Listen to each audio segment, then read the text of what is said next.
Привет, мои дорогие! Спасибо, что смотрите это видео. Меня зовут Оксана, я косметолог. Сегодня вы узнаете, как в домашних условиях очень быстро омолодить дряблую увядающую кожу. Маска имеет не только тонизирующее воздействие, но и лифтинг, подтягивающий эффект. Идеально подходит для ухода за возрастной кожей лица, кожей шеи, кожей зоны декольте. Сделайте эту маску 2 или 3 раза в неделю, чередуя ее с другими масками, рецепты которых вы можете найти на моем канале. Маска подходит для всех типов кожи. Также эту маску можно хранить в холодильнике в закрытом виде до 5 дней и использовать в недельном уходе. После применения этой маски поделитесь своим впечатлением и напишите свой отзыв в комментариях.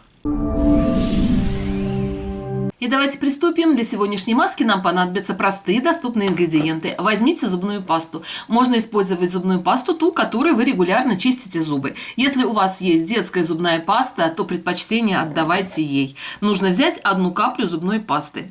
В зависимости от того, какую зубную пасту вы используете, будет зависеть и оттенок сегодняшней маски. Я использую зубную пасту вот такого приятного цвета, соответственно, моя маска будет тоже иметь такой оттенок. Следующий ингредиент для этой маски нам понадобится сок алоэ. Можно использовать свежевыжатый сок алоэ, возможно, из растений, которые у вас есть на подоконнике. Также можно использовать аптечный сок алоэ для инъекций. Если вы используете аптечный сок алоэ, то возьмите 1 ампулу. Если вы используете свежевыжатый сок алоэ, то возьмите 1 чайную ложку. Также можно использовать гель алоэ или алоэ вера. Если вы используете гелевую основу, то возьмите 1 чайную ложку геля, разведите в пропорции 1 к 1 с кипяченой водой и используйте гель алоэ уже в жидком, готовом состоянии. Это облегчит процесс приготовления домашней маски. Я использую уже готовый сок алоэ. Нужно взять 1 чайную ложку. Сок алоэ отлично увлажняет кожу, хорошо взаимодействует с компонентами, которые входят в состав сегодняшней маски, отлично будет взаимодействие с зубной пастой. Затем тщательно размешайте зубную пасту в соке алоэ, так, чтобы получилась однородная приятная консистенция. В процессе приготовления домашних масок не торопитесь, тщательно взбивайте все компоненты. От этого будет зависеть качество маски и тот эффект, который она окажет на вашу кожу. Также соблюдайте порядок добавления всех компонентов. Если вы в одну емкость добавите все ингредиенты и начнете их смешивать, то велика вероятность, что маска у вас не получится. Зубная паста хорошо растворилась в соке алоэ, и приступаем к дальнейшему процессу приготовления сегодняшней маски. Следующий ингредиент для этой маски нам понадобится рисовая мука. Рисовая мука хорошо выравнивает цвет лица, хорошо смягчает кожу. В момент подсыхания дает подтягивающий лифтинг эффект. Нужно взять половину чайной ложки рисовой муки. И также тщательно смешайте все компоненты до получения однородной приятной консистенции.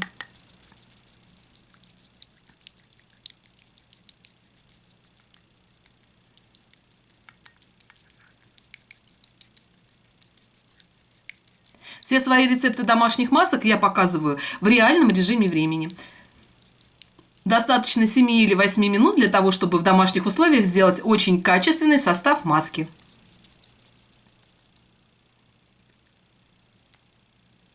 Следующий ингредиент для этой маски нам понадобится косметическое масло. Я использую для сегодняшней маски масло жожоба. Оно отлично смягчает кожу, хорошо увлажняет и хорошо питает.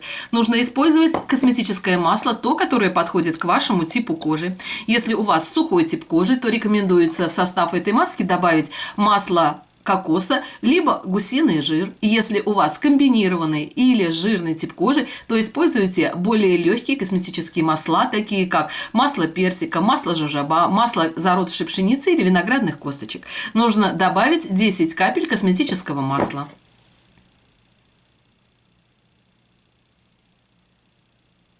И также тщательно взбейте все компоненты так, чтобы они хорошо взаимодействовали между собой.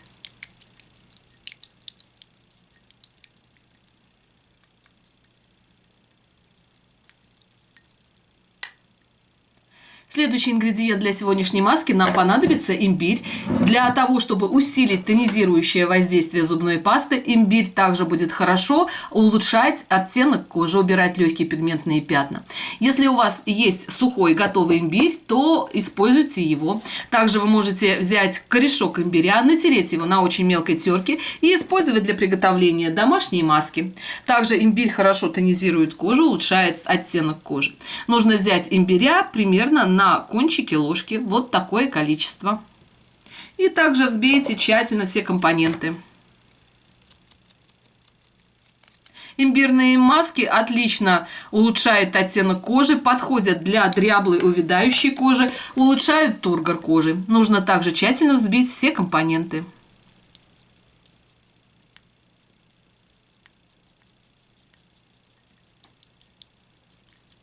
Маска имеет очень приятную консистенцию. Наносите все домашние маски на подготовленную кожу. Перед нанесением сделайте кислотный скраб или пилинг.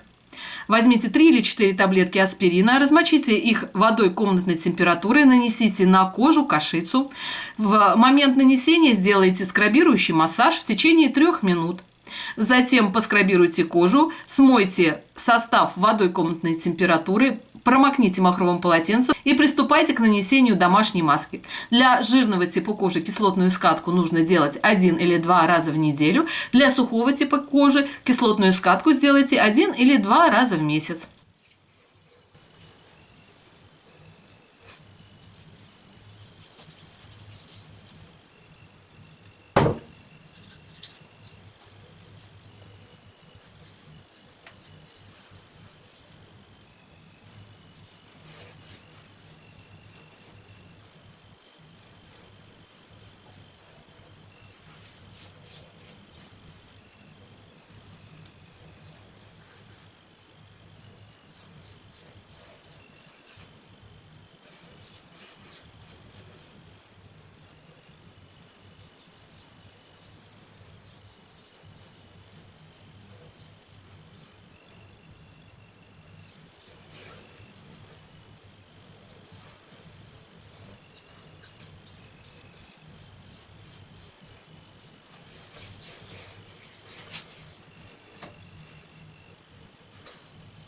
Рецепты домашних скрабов и пилингов вы также можете найти на моем канале.